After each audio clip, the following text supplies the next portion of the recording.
20 minutos mis soldados van a bajar la última bandera de los Estados Unidos oficial.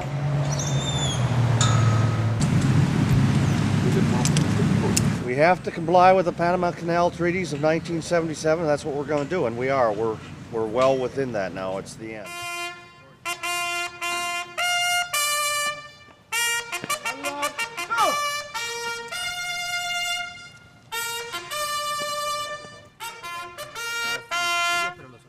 El momento es tan emocionante, esto era lo que todos estábamos anhelando, ¿no? Esto se tenía que dar tarde o temprano. ¡Panamá soberana!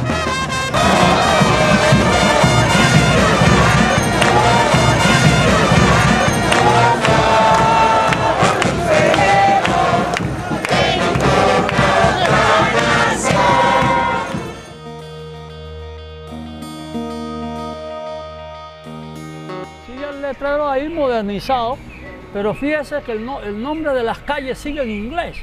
Por más que la Junta Comunal ha hecho por cambiarlo, ha logrado muy poco.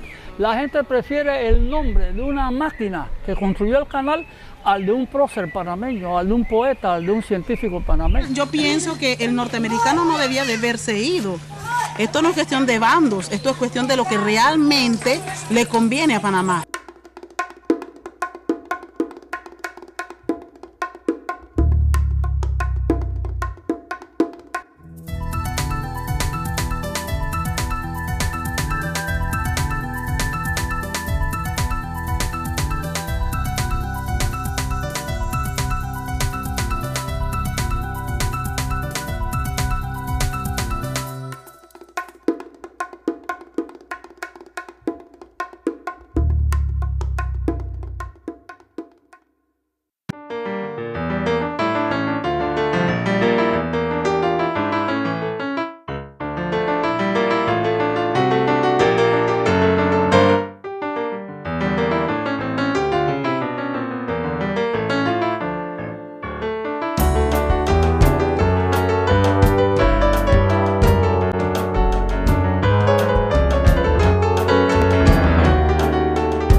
Las personas de mi edad nos acordamos cómo nos trataba esta gente cuando veníamos a la zona.